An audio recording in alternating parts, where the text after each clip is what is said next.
요한복음 강의 46번째 시간으로 예수님을 믿지 않는 결과라는 제목으로 말씀을 보겠습니다. 만일에 예수님을 믿어서 어떤 우리 삶에 이익이 생긴다고 하면 아마 교회에 나오는 사람들은 지금보다 훨씬 더 많을 것입니다. 그 이익이 더 구체적이고 또 큰 것일수록 아마 더 많은 사람들이 교회에 나오겠죠. 그런데 그 이익이 엄청나게 큰 것이 아니더라도 예수님을 실제 믿지 않는데도 교회 나오는 사람들이 많아지는 경우가 있습니다. 바로 미국에 있는 한인교회의 예입니다. 미국에 이민을 가거나 유학을 가면 사실 새로운 곳에서 정착하는 거 쉽지 않습니다. 그런데 대부분 이렇게 미국에 처음 간 분들을 정착하거나 또 그곳에 살 수 있도록 돕는 그런 일들은 다 교회를 통해 일어납니다.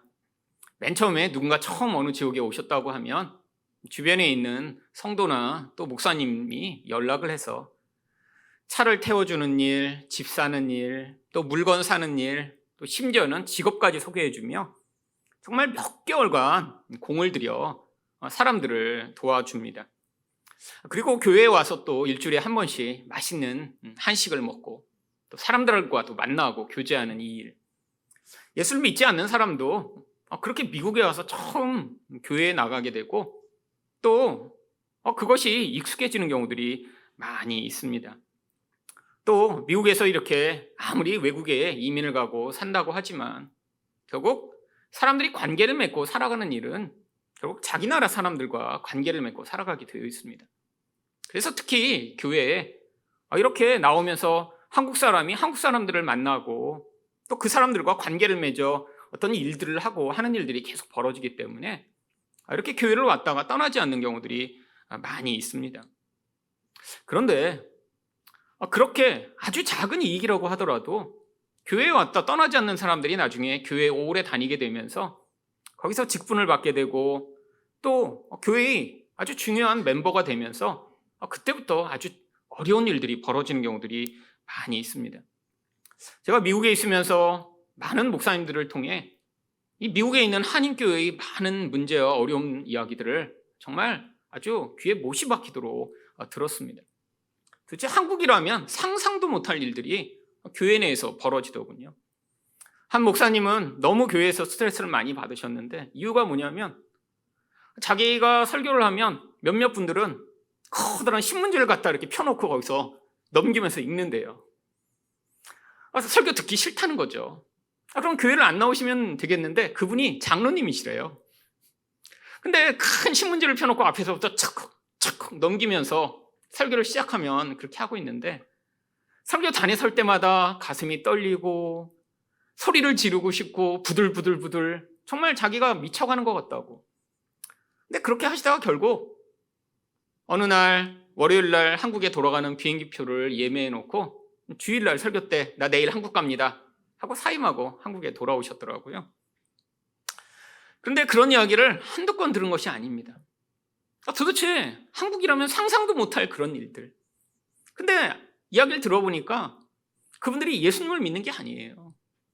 그냥 이민 오면서 교회에서 도움을 받아 처음 나오기 시작했는데 그렇게 10년, 20년 다니다가 그냥 교인은 됐는데 예수를 믿지 않는 사람이 되어버리니까 자기 마음에 안 들고 뭔가 문제가 생기면 세상의 방식대로 해결하려고 하다가 교회가 갈등과 문제가 끊임없이 벌어지는 경우들이 많이 있죠. 그런데 참 그것이 교회적으로 보면 교회의 건강을 해치고 문제를 일으키는 아주 심각한 원인이 되기도 합니다. 어쩌면 한국이 지금 이렇게 예수 믿는 것이 어려워지고 있는 이 상황, 아니 교회에 대한 기독교에 대한 이런 부정적 시각이 점점 확대되고 있는 이런 상황이 굉장히 암울해 보이지만 또한 한편으로는 진짜 하나님이 택하신 사람들을 교회로 부르는 그런 특별한 기회라고 생각되기도 합니다. 왜냐하면 세상 사람들은 예수 믿는 것이 이제는 아무런 이익이 된다고 생각하지 않기 때문이죠. 정말로 이런 상황에서 교회를 누군가 오게 된다면 그 사람은 과거에 뭔가 교회 다녀서 내가 이익을 얻고 아니 병이 났고 아니 부자가 되고 문제가 해결된다고 그래서 교회를 다니던 사람들과는 달리 영적으로 뭔가 눈이 열려 하나님으로 말미암는 그 은혜를 사모한 사람들이 교회에 오고 있다고 생각합니다. 여러분, 정말 예수를 한번 믿은 사람은 이 예수님을 믿지 않으면 이 인생 자체가 달라지게 되어 있죠. 여러분, 제 인생 가운데도 제가 경험하고 살아온 그 많은 여정 가운데 정말 예수님을 그 모든 상황에 대입하지 않으면 제 인생 자체는 아무것도 아닌 그런 인생일 것입니다. 특별히 구체적인 어떤 유익을 얻고 제가 예수님으로 말미암아 세상적인 어떤 그런 성공을 한 게 아니더라도 제 본질 자체가 그 예수님이 없었다라면 존재할 수 없는 가장 비참하고 저주스러운 모습으로 아마 살다가 죽었겠죠. 아마 예수님을 믿지 않았더라면 제 영혼 가운데서 끊임없이 솟구쳐 나오는 그 모든 부정적이고 어두운 것들이 제 인생을 지배해 아마 저는 늘 분노하고 미워하고 용서하지 못하고 불안하고 비교하고 우울하고 정말 죽고 싶은 마음으로 가득 찬 채로 세상을 살다 아마 지금 우울증에 걸렸거나 아마 이미 죽었을지도 모르죠. 그런데 정말 제 영혼 안에는 하나도 원래 존재하지 않았던 그 기쁨, 만족, 행복, 사랑, 용서와 같은 그 많은 것들을 바로 그 예수님을 통해 누리게 되었던 그 놀라운 은혜가 정말 이 인생을 살며 마치 정말 어떤 것으로도 바꿀 수 없는 가장 좋은 것이라는 사실을 이제는 깨닫게 되었습니다. 그런데 이 예수님을 믿으면 이런 단순한 우리 삶에서 우리 마음이 기쁘고 행복한 것을 떠나 아주 가장 중요한 영적 결과가 나타나게 되어 있습니다. 반대로 예수님을 믿지 않는다면 또한 우리는 생각하지도 못하는 엄청난 영적 치명적 결과가 나타나게 되어 있죠. 그렇다면 예수님을 믿지 않는 결과는 무엇인가요? 죄 가운데 죽습니다. 21절 상반절 말씀입니다. 다시 이르시되 내가 가리니 너희가 나를 찾다가. 예수님이 갑자기 사람들과 대화를 나누시다가 내가 간다고 이야기를 하십니다. 근데 예수님이 가고 나면 그제서야 그 사람들이 예수님을 찾게 된대요. 아니, 이야기를 할 때는 예수님이 아무것도 아닌 존재라고 여기며 자기들이 모든 종교적 활동에 방해를 끼치는 인물이라고 생각해서 지금 적대시하고 있는데 예수님이 간 다음에야 그거 진짜일지도 몰라 라고 하는 그런 생각들을 하는 사람과 아니면 예수님이 그렇게 사라지신 뒤에도 여전히 그것들을 감추고 거짓으로 사람들에게 소문을 내려는 이런 사람들 전부 다 예수님을 찾게 될 거라는 말씀이죠. 그런데 이렇게 예수님이 떠나신 다음에 그때 만날 이 기회를 놓친 사람들에게는 어떤 결과가 주어지나요? 21절 하반절입니다. 너희 죄 가운데 죽겠고. 지금 예수님과 대화를 하며 예수님이 하나님이시며 그들에게 꼭 필요한 분이라는 사실을 지금 깨달아야 하는데 이렇게 예수님을 밀어내고 거부하고 반대하다가 예수님이 떠나시고 나면 그때는 예수님을 만날 기회가 없다라고 하는 것이죠. 근데 그때 주어진 결과가 바로 죄 가운데 죽게 된다라고 하는 것입니다. 우리가 생각할 때 이게 뭔가 그렇게 엄청난 것인가? 근데 예수님이 볼 때는 이거는 어떠한 것보다 가장 무섭고 치명적인 결과라 오늘 본문에서만 똑같은 말씀을 3번이나 반복하세요. 24절 말씀을 보시면 그러므로 내가 너희에게 말하기를 너희가 너희 죄 가운데 죽으리라 하였노라. 너희가 만일 내가 그인 줄 믿지 아니하면 너희 죄 가운데 죽으리라. 여러분, 성경은 무엇인가 반복하기 때 이렇게 반복을 사용합니다. 그래서 강조해서 반복하여 이야기하고 있는 거죠. 근데 2번 반복하는 것도 아니라 예수님이 지금 말씀하시며 마치 전혀 못 알아듣는 것처럼 3번이나 반복하신다는 것은 이게 얼마나 치명적인 결과인가를 보여주고 있는 것이죠. 결국 죄 가운데 죽게 되면 나타날 결과가 21절 하반절에 이렇게 나옵니다. 내가 가는 곳에는 너희가 오지 못하리라. 여러분, 이게 바로 죄 가운데 죽게 된 인생이 경험하는 가장 치명적 결과입니다. 결국 예수님이 가는 곳이 어디길래 죄가 있으면 절대로 그곳에 갈 수 없는 것일까요? 바로 예수님은 하나님의 품으로 다시 돌아가셔서 하나님의 우편에 앉아 계신다고 우리는 알고 있습니다. 결국 여기서 예수님이 가실 곳은 하나님이 계신 곳을 이야기하는 것이죠. 근데 인간은 죄를 가지고는 절대로 하나님과 함께 할 수 없습니다. 하나님이 우리가 이 땅을 살게 만드시는 가장 중요한 목적 중에 하나는 여기서 잘 먹고 잘 살도록 우리를 이 땅에 살게 하시는 것이 아니라 바로 이 죄에서 벗어나 하나님과 함께 할 수 있는 사람이 되도록 바로 예수님을 믿을 기회를 이 땅에서 주시고자 우리가 이 땅에서의 이 생명이 주어진 것이죠. 근데 만약에 우리가 하나님과 함께 할 수 없다면 바로 이것이 인간으로서 가질 수 있는 최악의 결과이며 가장 무서운 것입니다. 우리는 지옥이라고 하면 우리가 상상한 그런 지옥의 개념들을 많이 가지고 있습니다. 그런데 성경에서 이 지옥에 대해서 이야기하고 있는 내용들은 우리 생각과는 약간 다른 부분들입니다. 지옥을 어떤 구체적으로 우리가 생각하듯이 묘사하는 부분들은 잘 없고요. 이 지옥의 어떤 이미지들을 통해 이 지옥이 얼마나 무섭고 치명적이며 하나님과 함께 할 수 없는 것이 얼마나 비참한 결과를 가져오는지를 우리들에게 보여주고 있는 것이죠. 왜 하나님과 함께 하는 것이 행복이며 하나님과 함께 하지 못하면 이렇게 비참한 결과가 나타나는 것인가요? 바로 하나님이 생명의 근원이시기 때문입니다.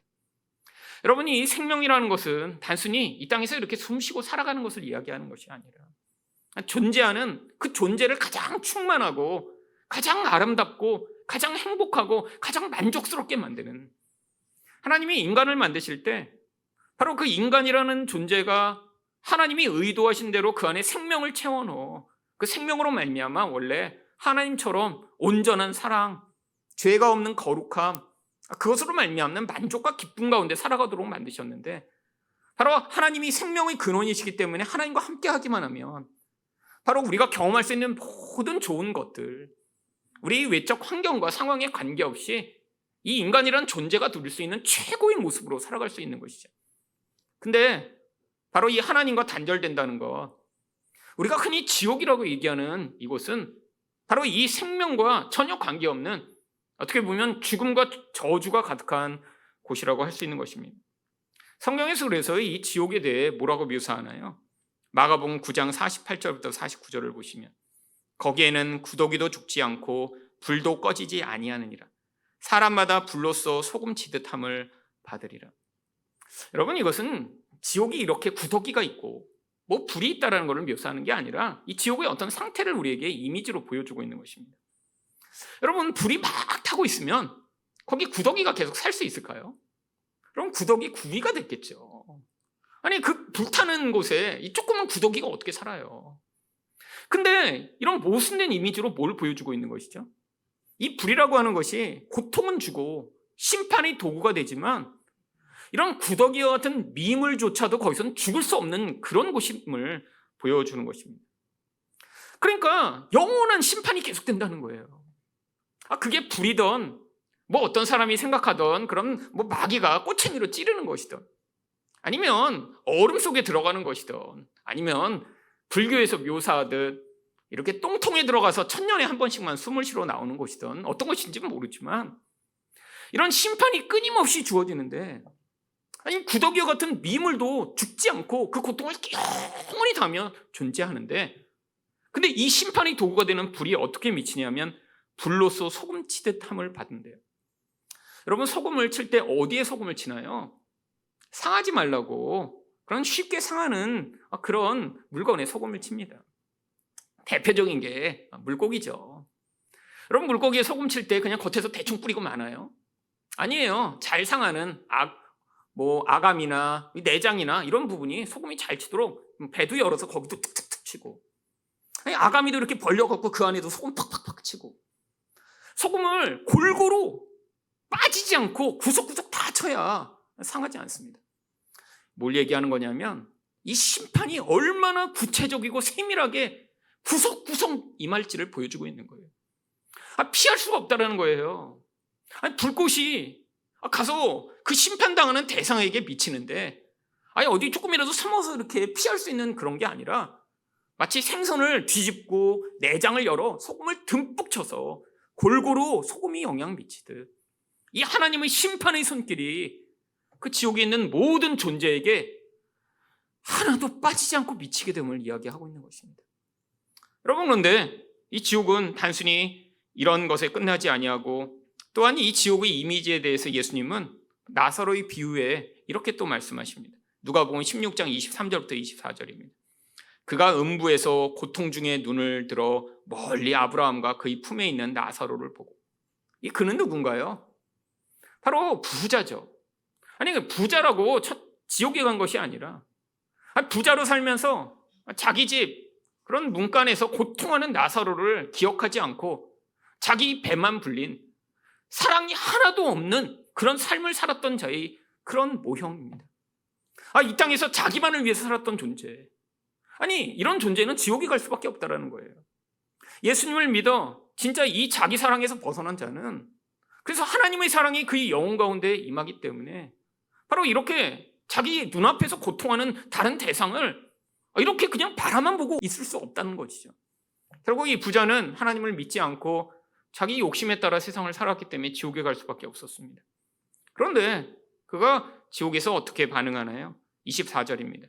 불러 이르되 아버지 아브라함이여, 나를 긍휼히 여기사 나사로를 보내어 그 손가락 끝에 물을 찍어 내 혀를 서늘하게 하소서.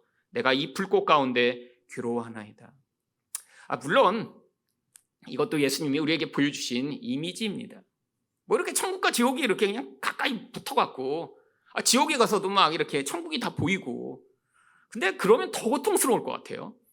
그렇잖아요. 자기는 이렇게 너무 고통하는데 옆에 이렇게 천국이 보인다면 더 고통스럽겠지만, 근데 이것을 통해 뭘 보여주고 있는 것이죠? 여러분, 지옥에 가서도 이 인간의 감각이 계속된다라고 하는 사실을 보여줍니다. 여러분, 이 감각이라는 것이 아주 세밀하고 아주 예민한 채로 이 지옥에서 계속된다니요. 이거 참 고통스러운 것이죠. 여러분, 이 땅에서도 어떤 종류의 감각이 예민한 사람들이 있습니다. 여러분, 사실 살기 되게 힘들어요. 여러분, 귀가 너무 예민하다고요? 그러면 너무너무 힘듭니다. 아주 작은 소음에도 예민해요. 이런 사람들은 2층에서 누가 지나만 가도 저거는 아저씨가 지나간다. 저거는 엄마가 지나가네. 이거는 15살짜리 중학생이 지나가고 다 알아요. 삶이 그런데 얼마나 불편하고 힘들겠어요. 여러분, 냄새가 예민하면요 못 삽니다. 저도 가끔씩 이렇게 머리가 아플 때가 있어요. 근데 이상하게 머리만 아프면 이 코가 예민해집니다. 그래서 모든 종류의 냄새가 다 맡아져요. 사람이 지나면 이상한 냄새가 나서 보면 그게 사람 냄새예요. 평소엔 전혀 못 맡는데 뭔가 머리가 아프다는 게 이쪽으로 가는 혈류가 약간 이상해지면서 이 코가 자극이 되나 봐요. 그래서 평소에 맡지 못하던 모든 게 다 냄새가 맡아집니다. 심지어는 제가 들고 있는 이런 핸드폰 냄새도 막 냄새가 맡아져요. 못 살겠어요. 그 냄새 때문에 막 토할 것 같고. 근데 보니까 그게 임신하면 입덧하는 그런 느낌인가 봐요. 그래서 냉장고를 열지 않았는데 냉장고에 있는 반찬 냄새가 다 맡아집니다. 여러분, 정말 못 살아요. 죽을 것 같아요. 근데 저는 아주 가끔씩 경험합니다. 여러분, 근데 인간이 가지는 이런 모든 감각은 다 예민한데 이것들이 고통 가운데 채워지지 않아요. 지금 이 부자도 가서 목이 너무 말라요. 근데 감각으로 이걸 채우고 싶어요. 근데 그 결핍은 극대화됩니다. 이게 고통이죠. 여러분, 귀가 예민한 사람이 그런 커다란 스피커 앞에서 그런 음악 집회를 하는 데 가서 그 앞에 서 있다고 생각해 보세요. 여러분, 어떤 사람들은 돈 내고 그 앞자리에 가서 앉으려고 하지만 아마 그 사람한테는 그게 지옥일 것입니다. 여러분, 이게 바로 지옥의 상태예요. 인간이 가지는 그 결핍은 극대화되는데, 그리고 우리 감각은 예민해지는데 하나도 채워지지 않는 상태예요. 여러분, 그뿐 아닙니다. 마태복음 8장 12절을 보시면 그 나라의 본 자손들은 바깥 어두운 데 쫓겨나 거기서 울며 이를 갈게 되리라. 물론 여기는 또 지옥인데 어둡대요. 다 모순됩니다. 불이 막 펴 있으면 밝아야 되는 거 아닌가요? 아니에요. 이건 다 지옥의 이미지입니다. 왜 어둡냐? 하나님의 영광과 하나님의 임재로부터 완전히 반대되는 곳이라 어둡다고 묘사하는 거예요. 죽음의 색깔, 죄의 색깔, 하나님의 은총과 관계없는 그런 색의 어두움이기 때문에 어둡고 검은 거예요. 근데 거기서 어떡합니까? 울며 이를 갈아요. 여러분, 언제 우나요? 부정적 감정이 극화될 때 웁니다. 특별히 여기서 이 울음은 내가 원하는 게 하나도 주어지지 않고 너무 억울하고 너무 슬프고 너무 분할 때 이를 갈면서 웁니다. 여러분, 슬퍼서 우는 거랑 이를 갈면서 우는 건 차이가 있죠. 여러분, 이를 바닥바닥 갈면데 근데 울 수밖에 없는 그런 상황, 너무 억울할 때, 너무 화날 때, 그럴 때 이를 갈면서 울잖아요. 여러분, 인간이 이 영혼 안에 있는 이 모든 부정적 감정이 폭발하듯이 증가돼. 그 감정을 자기가 통제하지 못할 때 너무 화나서 죽을 것처럼 고통스러운 그 감정에 사로잡히는 모습을 보여주는 것이죠. 여러분, 이 땅에서 많은 사람들이 경험하는 그런 그 감정들, 근데 특별히 부정적 감정들, 여러분이 난 정말 옛날에 그때 너무너무 화났어 한 것이 곱하기 10,000배, 그때 너무너무 슬펐어 한 그 슬픔의 곱하기 10,000배, 그때 너무너무 우울하고 너무 죽을 것 같아서 생각했던 그 감정의 수만 배가 아마 극대화된 채로 지옥에서는 그 부정적 감정들이 영혼 안에서 폭발하듯이 솟구쳐 나오는 곳이 바로 지옥인 것이죠. 여러분, 우리는 이 땅에서 하나님의 은총과 은혜, 또 하나님의 심지어는 일반 은총으로 말미암아 무엇인가 필요한 것들이 채워지는 그런 삶을 살고 있습니다. 하나님이 예수 믿는 사람들한테만 햇볕을 비춰주시고 물을 주시고 공기를 주시나요? 아니에요. 이 온 세상이 하나님이 일반 은총으로, 하나님의 은혜가 아니면 주어질 수 없는 그런 것들을 다 주시고, 심지어는 우리에게 필요한 많은 것들을 이 세상의 원리를 따라 공급하고 계시죠. 또한 예수 믿는 사람들에게는 그런 육적인 것뿐 아니라 또한 다른 모든 것, 우리에게 필요한 것들을 공급하고 계신데, 이런 공급이 하나도 없는 채로 인간의 욕망과 감각은 극대화되는데 하나도 공급되지 않는 그곳. 근데 여기에 더해 가장 무서운 것이 무엇이냐면 바로 존재하는 가장 더럽고 추하고 악한 마귀와 그 일당과 영원히 함께 거기 있어야 된다는 것입니다. 바로 마태복음 25장 41절을 보시면, 또 왼편에 있는 자들에게 이르시되 저주를 받은 자들아 나를 떠나 마귀와 그 사자들을 위하여 예비된 영원한 불에 들어가라. 여러분, 이게 제일 무서운 거죠. 여러분, 지금 일반 사람이 만약에 무슨 범죄를 저질러서 감옥에 가게 되면 뭐가 제일 무섭나요? 사실 저는 갇히는 거는 별로 안 무서워요. 가서 하나님이 1년 동안 성경만 읽고 기도하도록 1년의 그런 특별한 수도원과 같은 기회를 주셨지, 이렇게 생각하면 되잖아요. 근데 저도 감옥에 가는 건 무섭습니다. 왜요? 독방을 준다 그러면 차라리 괜찮은데 이 나쁜 놈들이랑 가서 같이 있어야 되잖아요. 들어가 봤는데 넌 뭐 때문에 들어왔어? 근데 전 운전을 하다가 교통사고를 내서. 아저씨는 어떻게 오셨어요? 나는 3명을 죽였어. 이런 사람들이 옆에 가득한데 그들이랑 같이 여러분 잠이 오겠어요? 이쁘게 생겼네. 일로 와봐. 덜덜덜덜덜. 모든 인간이 가질 수 있는 가장 최악의 욕망과 모든 부정적 감정과 악을 이 땅에서도 끊임없이 표출해내던 그 악마 같은 인간들이 모여있는 곳에 가서 사람들이 같이 사는 것 자체가 고통스러운 거죠. 여러분, 그런데 그 정도가 아니에요. 여러분, 지옥이라는 것은 그 악의 실체인 마귀와 그 천사들이 바로 인간과 함께 있으며 그들도 같이 심판을 당하며 거기서 같이 괴롭히고 같이 고통하는 그것이 지옥인 것입니다. 여러분, 이게 바로 하나님과의 분리된 결과예요. 여러분, 근데 이 땅에서 우리도 이런 하나님과 분리된 결과들을 자주자주 경험합니다. 여러분, 결핍으로 말미암아 고통하시기도 하잖아요. 여러분, 이 땅에서 우리가 무엇이 없어서 얼마나 힘든 때가 많이 있나요? 저도 살면서 제가 뭐가 없어서 고통한 적 아주 많이 있었습니다. 조금 더 건강했으면 너무 좋을 텐데, 조금 더 똑똑하면 정말 좋을 텐데, 조금만 더 내가 돈이 많았으면 좋을 텐데, 조금만 더 키가 컸으면 좋을 텐데. 너무나 많은 결핍이었어요. 그런데 인간이 이 결핍이 채워진다고 진짜 행복해지나요? 아니요.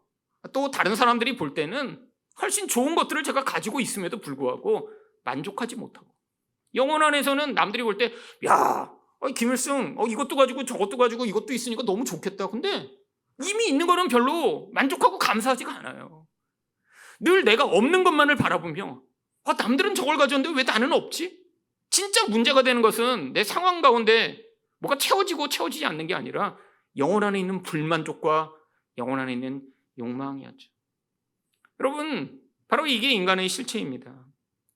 여러분, 이 인간은 이 땅에서도 결국 이 하나님의 은혜로 말미암아 본질 안에서 죄를 벗어나지 못하면 이 죄가 가져오는 끊임없는 결핍과 끊임없는 욕망으로 말미암아 결국 여기서도 마치 지옥을 사는 것처럼 살게 되는 경우들이 있죠. 하나님이 왜 예수를 믿는 사람들에게도 이런 결핍을, 이런 욕망이 채워지지 않음을, 때로는 우리 영혼을 휩쓰는 이런 부정적 감정들을 경험하게 하시는 것일까요? 바로 여기서도 하나님의 은혜가 아니면, 하나님의 공급과 하나님의 정말 채워짐이 아니면 얼마든지 이렇게 인간이 인간처럼 살지 못하고 얼마나 불행하고 얼마나 고통스러운가를 우리가 맛보게 하심으로 하나님과 분리되는 것이 가장 큰 저주이며, 바로 그 하나님으로 말미암아 채워지는 그 영원한 나라, 그 하나님의 통치와 은혜 가운데로 우리 인생을 초점을 맞추며 살아 결국 나중에 이 죄에서 벗어나 하나님과 영원히 함께하는 자리로 우리를 초대하시고자 이 땅에서 바로 그 결핍된 경험, 이 부정적 감정들을 경험하고 있는 것이죠. 여러분, 이 땅에서 우리가 뭔가 좋은 것만을 경험하고 모든 것이 편안하다고 해서 그게 인간을 온전하게 만드는 것이 아닙니다. 예전에 저는 그렇게 생각했어요. 어려서 너무 좋은 부모님을 만나 한 번도 제대로 야단 맞지 않고 그냥 너는 늘 사랑받는다, 사랑받는다. 너는 좋은 아이야, 좋은 아이야. 너는 잘할 거야, 잘할 거야. 이런 이야기만 듣고 자라면 아이가 얼마나 건강하게 자랄까. 여러분, 근데 얼마 전에 책이 나왔더라고요. 긍정의 역습이라는 책이 나왔습니다. 긍정의 역습. 요즘 아이들이 대부분 많이 그렇게 자란대요.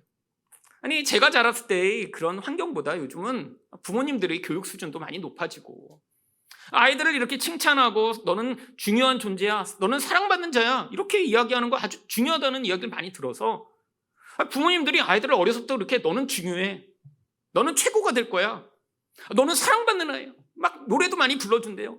당신은 사랑받기. 여러분, 그렇게 하지 않으세요? 여러분, 저는 어려서 한 번도 우리 부모님이 그렇게 저 노래 불러주신 적 없어요. 아니, 여기 제 나이 또래 분들 막 부모님이 여러분 붙잡고 당신은 뭐 우리 아들은 사랑받기 위해 이런 거 여러분 들어보신 적 있나요? 없습니다. 솔직히 저희 아버지 세대가 저한테 아들아 내가 너 사랑한다 이런 얘기도 솔직히 못 들어봤어요. 그렇잖아요. 쑥스러워서 어떻게 우리 아버지가 하신다고 해도 괜찮아요 아버지. 저희 때는 그냥 그렇게 자랐습니다. 뭐 사랑을 어떻게 말로 해요. 그냥 아는 거지. 사랑하시는구나. 여러분, 근데 요즘 달라졌어요. 막 사랑한다고 얘기도 많이 하고 막 너 정말 잘 될 거라고 하고 막 야단치는 건 조금 하고, 옛날엔 야단을 10번 맞으면 칭찬은 거의 못 듣고 이렇게 잘하다가 요즘은 칭찬도 많이 듣고. 근데 여러분, 이게 문제가 있습니다. 아이들이 너무 칭찬만 많이 들어요. 아이들이 너는 중요한 존재라는 이야기만 들어요. 너는 사랑받는 자라는 이야기만 들어요. 나중에 어떻게 되는 줄 아세요? 성인이 되고 나서 자기가 그렇게 중요한 존재가 되지 못하면 그때 우울감에 아주 깊이 빠지게 된대요. 그래서 오히려 야단 맞고 뭔가 한 아이들보다 기본적 자아가 너무 약해서 나중에 뭔가 문제가 조금만 생기거나 누군가 자신에 대해서 조금만 부정적 감정을 표출하거나 하면 감정이 요동하면서 견딜 수 없는 존재가 된다는 거예요. 어떤 심리학자가 수천 명의 사람들을 데이터해서 어려서 이렇게 칭찬을 받고 사랑만 받던 아이들이 나중에 잘 자랐는가 못 자랐는가를 추적했더니 오히려 이런 사람들이 더 부정적인 삶을 살고 있다는 결론을 얻게 됐더라고요. 여러분, 인간은 아무리 이렇게 좋은 환경에서 자라도 우리 안에 근원적인 공백이 존재하고 있습니다. 여러분, 하나님의 사랑이 아니면 채워줄 수 없는 곳이에요. 여러분, 그래서 하나님이 이 땅에서 이런 우리가 좋은 환경에 있거나 좋지 못한 환경에 있거나 결국 우리 내면 안에서 경험되는 이런 모든 아픔과 상처와 결핍을 통해 바로 하나님의 은혜를 사모할 수 있도록 이 자리에 우리를 초대하고 계신 것이죠. 결국 이 땅에서 우리가 이런 과정들을 지나가며 사람도 나를 채우지 못하는데 우리 하나님이 어떠신 분이신가, 그분을 만나 그분의 은혜로 말미암아 그것들을 사모하고 살아가도록 하셔서 결국 우리가 나중에 죽음 이후에 이 죄를 벗어나 하나님과 영원히 함께하게 가게 되는 것을 우리가 사모하는 자리에 설 수 있도록 하나님 바로 이 땅에서는 우리가 이런 부정적이고 결핍된 환경과 상황 또한 허용하시는 것입니다. 그런데 지금 예수님이 이런 영적 이야기를 하고 계신데 유대인들은 전혀 이해를 못하고 있어요. 그래서 22절에서 이들이 뭐라고 이야기하나요? 유대인들이 이르되 그가 말하기를 내가 가는 곳에 너희가 오지 못하리라 하니 그가 자결하려는가? 아니, 자기 혼자 어디 간다고 그러는데 지금 자살하려고 그러는 거야? 지금 예수님과 이야기하는 수준 자체가 너무나 차이가 있는 거죠. 그랬더니 예수님이 23절에서 뭐라고 얘기하시나요? 예수께서 이르시되 너희는 아래에서 났고 나는 위에서 났으며 너희는 이 세상에 속하였고 나는 이 세상에 속하지 아니하였느니라. 여러분, 이게 바로 인간과 하나님의 아주 근원적 차이입니다. 근데 하나님을 만나지 못하면, 아니 예수님을 믿지 않으면 이 땅에서 난 자로 이 세상에 속하다가 더 중요하고 더 가치 있고 온전한 그 영적 은혜와 행복을 누리지 못한 채로 바로 지옥이라고 부르는 땅에 갇혀버린 상태로 영원히 존재하게 되는 것이죠. 여러분, 예수님을 믿음으로 이 땅의 상태에서 벗어나 하나님과 함께하는 그 축복과 은혜를 누리시는 여러분 되시기를 축원드립니다. 두 번째로 예수님을 믿지 않는 결과는 무엇인가요? 하나님의 말씀을 듣지 못합니다. 25절 상반절 말씀을 보겠습니다. 그들이 말하되 내가 누구냐? 예수님이 나는 하늘에서 났고 나는 너희와 다르다라고 얘기하니까 그럼 너가 도대체 누구야? 근데 예수님이 지금 앞에서부터 계속 말씀해 오시고 계신 거예요. 우리는 이렇게 설교하느라고 지금 몇 절씩 잘라서 보고 있지만 지금 예수님이 앞에서부터 계속 바리새인들에게 내가 누구인지 내가 어떤 존재인지 지금 말씀하고 있는데 이들은 지금 못 알아채고 있어요. 그러니까 예수님이 25절 하반절에서 뭐라고 답을 하시나요? 예수께서 이르시되 나는 처음부터 너희에게 말하여 온 자니라. 옛날부터 너희한테 계속 말하던 자가 나야, 나. 근데 사람들은 이해할 수 없죠. 그러면서 예수님이 26절 상반절에서 뭐라고 말씀하시나요? 내가 너희에게 대하여 말하고 판단할 것이 많으나. 이 땅에 속한 자들을 지금 예수님, 하늘에 속한 분이 판단하시면 어떻게 할 수밖에 없어요? 심판하실 수밖에 없죠. 근데 예수님이 심판을 하시지 지금 않습니다. 왜? 26절 하반절을 보시면 나를 보내신 이가 참되심에 내가 그에게 들은 그것을 세상에 말하노라 하시되. 지금은 예수님이 오셔서 하나님의 말씀을 대언하시는 자로 오셨기 때문에 예수님이 마지막에 하실 심판을 하시지 않고 지금은 그 하나님의 말씀만을 전달하고 계시다라고 하는 것입니다. 그런데 이렇게 하나님의 말씀만을 하고 계신데도 불구하고 27절에서 이 바리새인들은 어떻게 반응하나요? 그들은 아버지를 가르쳐 말씀하신 줄을 깨닫지 못하더라. 그러면 이게 예수님을 믿지 않는 가장 비참한 결과 중에 하나입니다. 아니, 예수님이 하나님의 말씀만을 하세요. 예수님 자신도 하실 말씀이 많아요. 지금 예수님이 그들과 지금 대화하며 너희들은 어떤 존재인지 지금 하신 말씀을 하는데 그 하나도 안 하시고 이 하나님에 대해서만 보여주시고자 지금 하나님 말씀만을 막 하고 계신데도 지금 넌 누구야? 라고 지금 받아들이지 못하는 이 사람들. 결국 사람들은 하나님의 말씀을 듣고도 하나님이 말씀하고 계신지 깨닫지 못하는, 아니 귀머거리며 장님과 같은 상태라고 하는 것이죠. 근데 28절에서 예수님이 다시 한번 반복하십니다. 이에 예수께서 이르시되 너희가 인자를 든 후에 내가 그인 줄 알고 또 내가 스스로 아무것도 하지 아니하고 오직 아버지께서 가르치신 대로 이런 것을 말하는 줄도 알리라. 인자가 들린다는 것은 십자가에서 돌아가신다는 것입니다. 결국 이 사람들이 예수님을 십자가에 죽인 뒤에야 그분이 하나님이 보내신 분이라는 사실을 알게 된다는 것이죠. 물론 그들이 다 알게 되는 것이 아니라 결국엔 이 하나님이 하나님의 자리에 서셔서 나중에 이 십자가와 승천과 또한 심판의 자리에서 이 세상을 심판하실 때 결국 인정할 수밖에 없게 되는 이 모든 심판의 결국까지도 포함해 말씀하고 계신 것입니다. 결국 지금 깨닫지 못하는 이들은 나중에 심판대 앞에서 예수님이 심판자라고 하는 사실을 알게 되겠죠. 근데 지금 예수님을 믿으면 이들이 뭘 할 수 있어요? 하나님의 음성을 들으며 하나님과 관계를 맺을 수 있습니다. 결국 예수님을 믿지 못하면 나타나는 최악의 결과는 하나님을 만날 수도 하나님의 음성을 듣지도 못하는 것이죠. 여러분, 하나님과 관계를 맺는다는 것은 사실 인간이 가질 수 있는 최고의 축복입니다. 여러분, 이렇게 세상에서도 뭔가 유명하고 뭔가 사람들에게 영향력을 끼칠 것 같은 사람들은 많은 사람들이 그 사람들과 관계를 맺고자 달려듭니다. 평소에 그 사람을 나쁜 사람이라고 생각하고, 평소에 저런 인간이 뭐야 라고 비판하던 사람도 그 사람이 어떤 힘을 갖고 있다라고 하는 순간에, 그리고 그 힘을 가지게 될 거라고 하는 순간에 많은 사람들이 몰려들어요. 왜? 그들이 가진 그 좋은 것을 같이 나누어 갖기를 원하기 때문이죠. 여러분, 그런데 사실 우리 하나님은 사랑이시며 우리에게 가장 좋은 것들을 풍성하게 주실 수 있는 분이십니다. 여러분, 하나님과 관계를 맺는다는 건 이 세상에서 대통령 아는 정도와 비교할 만한 것이 아니에요. 하나님은 인간을 만드신 분이시고 우리를 우리보다 더 잘 아시는 분이시며 사실 우리에게 가장 필요한 것들을 주실 수 있는 최고의 분이시죠. 결국 진짜 하나님을 만나본 사람은 이 하나님으로 말미암는 그 은혜가 무엇인가 인생 가운데 아주 중요한 순간순간마다 존재하게 되어 있습니다. 하나님이 물론 어떤 영적 특별한 은혜를 주시거나 삶에서 어떤 도움과 은혜를 주시는 경우도 있죠. 근데 하나님이 우리에게 주실 수 있는 가장 큰 은혜는 하나님의 말씀으로 우리 의미 없는 인생의 의미를 찾고 길을 찾지 못하는 자들에게 길을 찾게 하시며 우리가 바른 결정으로 나아가야 할 발을 나아갈 수 있도록 인도해 주시는 것입니다. 물론 하나님이 우리 인생 가운데 구체적인 어떤 인도와 은혜를 베푸신 경우도 있어요.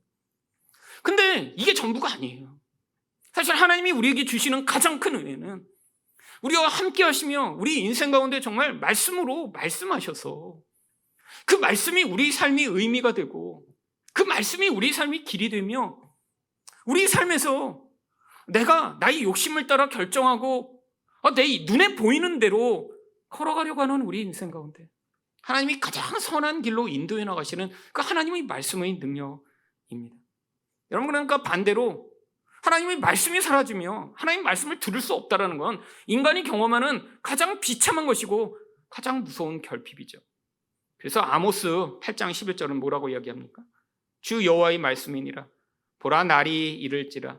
내가 기근을 땅에 보내리니 양식이 없어 주림이 아니며 물이 없어 가람이 아니요 하나님의 말씀을 듣지 못한 기갈이라.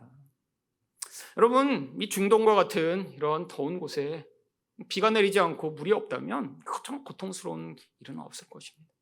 근데 그럼 물이 없는 것보다 하나님 말씀의 기갈로, 아니 말씀이 많은데 마치 홍수 가운데 물은 많은데 마실 물이 없는 것처럼 이 말씀을 들을 수도 없고 말씀으로 은혜 받지도 못하는, 아니 이게 가장 무서운 기갈이며 고통인 것이죠. 여러분, 제 인생에 하나님 말씀이 없었다면 저는 이 자리에 올 수도 없고 사실은 저는 살 수도 없는 존재였습니다. 사실 저도 모든 사람이 가지고 있는 기본적인 욕망을 가지고 태어나 그렇게 살던 자예요. 제가 하나님의 말씀을 하나님이 정말 말씀하시는 분이시구나, 그냥 성경만이 아니라 그 말씀을 통해 나에게 말씀하시는구나 처음 깨달은 건 고등학교 2학년 때였습니다. 근데 그때 제 인생의 유일한 가장 중요한 관심은 공부 잘하는 거였어요. 공부 잘하는 거. 근데 지금 돌아보니까 그거 아무것도 아니에요. 근데 그때는 그게 전부였어요. 그래서 어떻게 하면 점수를 조금 더 받을까? 여러분, 그게 제 인생의 전부였는데 고등학교 2학년 때 시험을 망쳤어요. 시험을 제가 생각한 기준에서 망쳤죠. 물론 망쳤다고 10점 맞거나 20점 맞은 건 아닙니다. 제가 생각한 기준이 있는데 그렇게 못된 거죠. 근데 너무너무 슬퍼지고 억울해지기 시작했어요. 나보다 공부 못하는 애가 더 좋은 점수를 받고. 그런데 그러고 나니까 이 불안감이 몰려오는데 거기에 제 인생 전부를 걸었으니까요. 집에 왔는데 너무너무 죽고 싶은 거예요. 시험 한 번 잘못 봤다고. 그게 제 수준이었죠. 아마 평생 그렇게 살 뻔했습니다. 뭔가 눈에 보이고 나중에 돌아보면 아무것도 아닌 거예요. 거기다 전부 걸어놓고 그게 조금 망가지고 문제가 생기면 죽고 싶어하는 그 정도의 수준. 여러분, 지금 돌아보면 정말 아무것도 아닌 일이에요. 여러분, 그때 제가 몇 점 맞았는지, 뭐를 그렇게 틀려서 그렇게 고민했는지 기억도 하나도 안 나요. 근데 그때는 죽고 싶었고 그때는 내 인생이 다 끝난 줄 알았어요.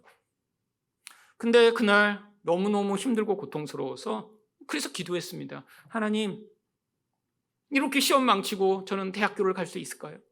그러고 울었겠죠 아마.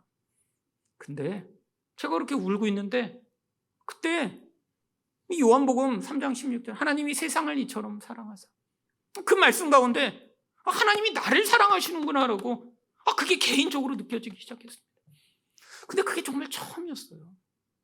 하나님이 나를 사랑하시는구나.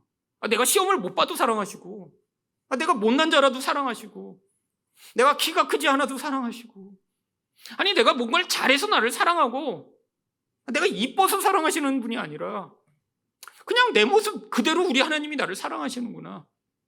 아니 예전에도 많이 들었고 안다라고 생각했는데 그날 깨닫기 시작했어요. 제가 밤에 정말 그게 너무 감동돼서 울기 시작했습니다. 아니 우리 부모님 저를 사랑하셨습니다. 근데 늘 제 안에 그 사랑을 어떻게 받아들였냐면, 내가 공부를 잘하고 말을 잘 들으니까 사랑하시지. 우리 어머니가 늘 그렇게 얘기했어요. 우리 일승이는 말을 잘 들어. 그리고 공부도 잘해. 그러니까 다른 말로 얘기하면 내가 너를 사랑하는데 너는 내 말을 잘 듣고 공부 잘하니까 내가 사랑하는 거야. 조건의 사랑이죠. 제 안에 늘 불안한 거예요. 내 존재 자체가 이렇게 내가 뭔가 하는 것으로 나를 평가하고, 심지어는 우리 어머니 아버지마저도 내가 그렇게 하지 못하면 그럼 사랑하시지 않겠구나. 이게 제 근원의 불안이었던 거죠. 근데 하나님이 내가 시험을 가장 망쳤다고 생각한 날, 그래서 나는 의미가 없다라고 생각한 날 나를 사랑하신다라고 말씀하시는 그날, 그게 제 인생의 시작이었습니다. 정말 그게 제 인생에서 너무 감동이었어요. 아니 하나님도 야 너 조금만 더 하지. 아니 조금 더 기도해야 되는 거 아니야? 조금 더 거룩하게 살아야 되는 거 아니야? 조금 더 열심히 세상을 살아야 되는 거 아니야? 이렇게 말씀하시지 않고, 아니야 나는 너를 그냥 그대로 사랑해. 제가 그 감동을 잊을 수가 없어서 엉엉 울다가 그거 잊어버릴까 봐, 성경이 다 기록되어 있는데 그때는 그냥 그게 너무 제 영혼을 바꾸는 근원적 영향력이어서 집에 있던 메모지를 다 갖고 와서 거기다가 하나님은 나를 사랑하신다라고 그렇게 수백 장을 써서 벽에다 도배를 했어요. 벽에다. 그리고 제 공책마다 샌펜으로 써갖고 너무 약한 것 같아서 볼펜 지우는 화이트를 가지고 거기다 다 공책마다 다 쓰기 시작했어요. 하나님은 나를 사랑하신다. 그러고 학교 가서 엄청나게 놀림받았죠. 그 다음날. 근데 그때는 잊어버릴 수가 없었어요. 잊어버릴 수가. 새로 태어난 것 같았거든요. 어떤 존재도 나를 그렇게 사랑한 적 없었는데 우리 하나님은 나를 사랑하시는구나. 여러분, 우리 인생 가운데 사실은 여러분도 돌아보시면 사실은 그 사랑, 그 은혜, 그 말씀이 여러분의 인생의 아주 중요한 순간마다 자리하고 있지 않으신가요? 여러분, 그게 바로 성도가 누리는 기쁨입니다.